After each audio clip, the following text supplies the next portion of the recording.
Boop. Happy Monday.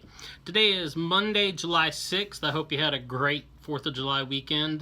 Got out and were able to at least enjoy the outdoors. Maybe shoot off some fireworks.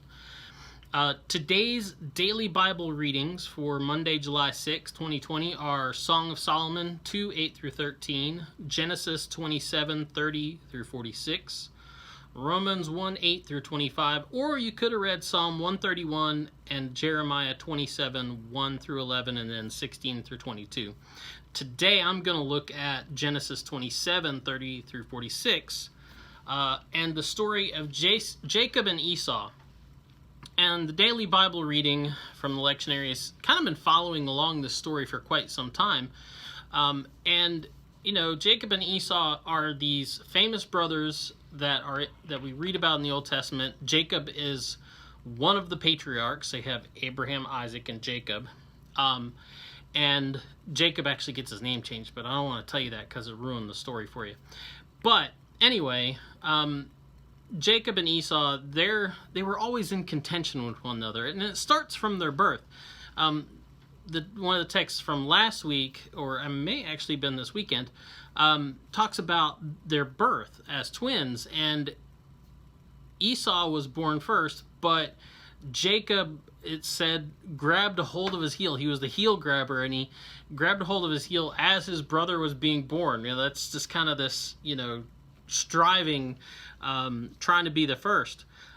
These are also the brothers. If it sounds familiar, the story of Esau was this guy who was a hunter. He really liked being outdoors. You know, he was always at, you know, like Sportsman's Warehouse buying up stuff to go outside, and then he was coming back in from the field one day, and says he was really, really famished, and he was really, really hungry, and his brother Jacob, who kind of was a guy that hung around the house more, you know, did stuff around the house, took, you know, care of stuff that needed to be done, took care of his parents, was, you know, sitting around the fire cooking dinner for everybody, and Esau comes back and is like, hey, give me some of that red stuff in the pot, and, you know, Jacob's like, what do you give me for it? And Esau, you know, just kind of flippantly, you know, offers him his birthright. It's Jacob's idea, and Esau's like, yeah, what good is it to me anyway if I die of starvation? Give me that stew.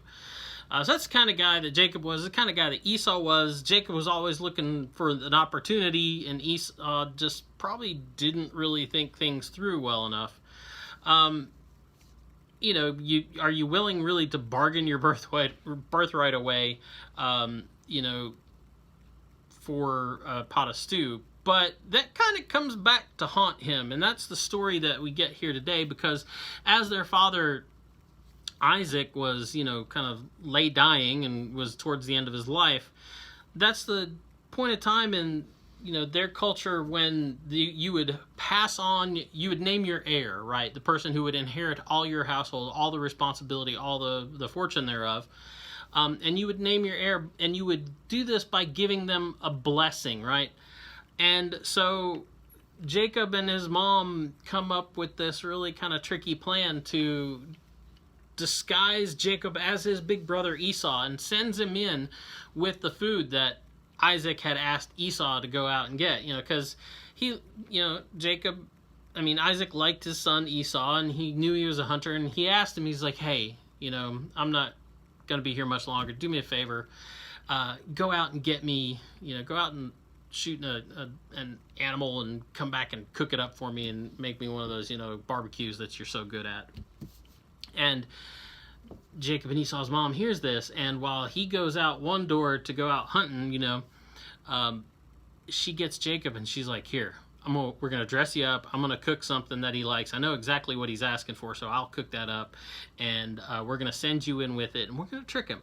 And now, you know, suspend your disbelief. The story works out, and he wraps himself in goat hair and smells like the outdoors and feels like Esau. And so Isaac, apparently, because his eyes are bad and old, he falls for it.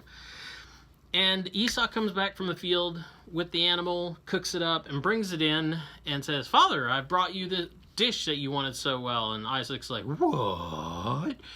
And it's like, oh, then who was that I just blessed? And the whole thing comes to a head, right? Esau finds out that Jacob's already been there. Jacob tricked his father. Jacob got the blessing, has been named heir to the household. And Esau's response is, there's nothing left for me. Have you only one blessing, Father? And it's just a bad day. And then, when he finds out, he's not happy about it. And his attitude from there is, must kill Jacob. And their mom gets wind of this, and Rebecca, their mom, says to Jacob, hey, you better get the heck out of Dodge because your brother's really, really ticked and he's coming after you. And it's interesting because the translation here that I'm using today, that I use pretty much all the time for this, is the New Revised Standard Version. And what caught my attention is that the sentence there says, your brother is consoling himself by planning to kill you. How messed up is that? But it's not really, any more messed up, I guess, than the rest of us, and it's just human nature. But the idea that you can console yourself in the face of this loss and perceived injustice towards you, because, Esau wasn't just innocent in this. It wasn't like, he didn't just, earlier just like throw away his birthright for a pot of stew. But to console yourself with thoughts of murder, and Rebecca's advice to Jacob is run away until he forgets, right? Just go to my brother Laban's house, hang out there until your brother forgets. Now, that's an ongoing story, and I won't ruin it for you. I don't want to give you any spoilers. You could go read it yourself. But run away until he forgets. The problem is, though, it pretty much strikes home. We as human beings, we fall back on this consolation of violence all the time when we feel like we've been wronged or we've been dishonored or we've been disowned, and we fall back into this consoling ourselves through violence.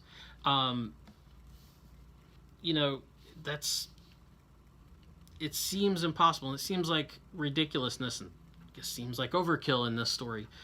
But it's in the story because that's a big problem and a big part of who we are, that we fall back to violence really easily when things don't go our way. So, as you go out throughout the day, think about Jacob and Esau.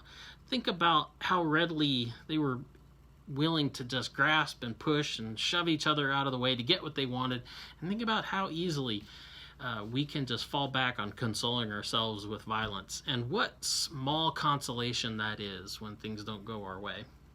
Well, that's Daily Bible Reading for today. We'll be back tomorrow. Have a good day. Boop.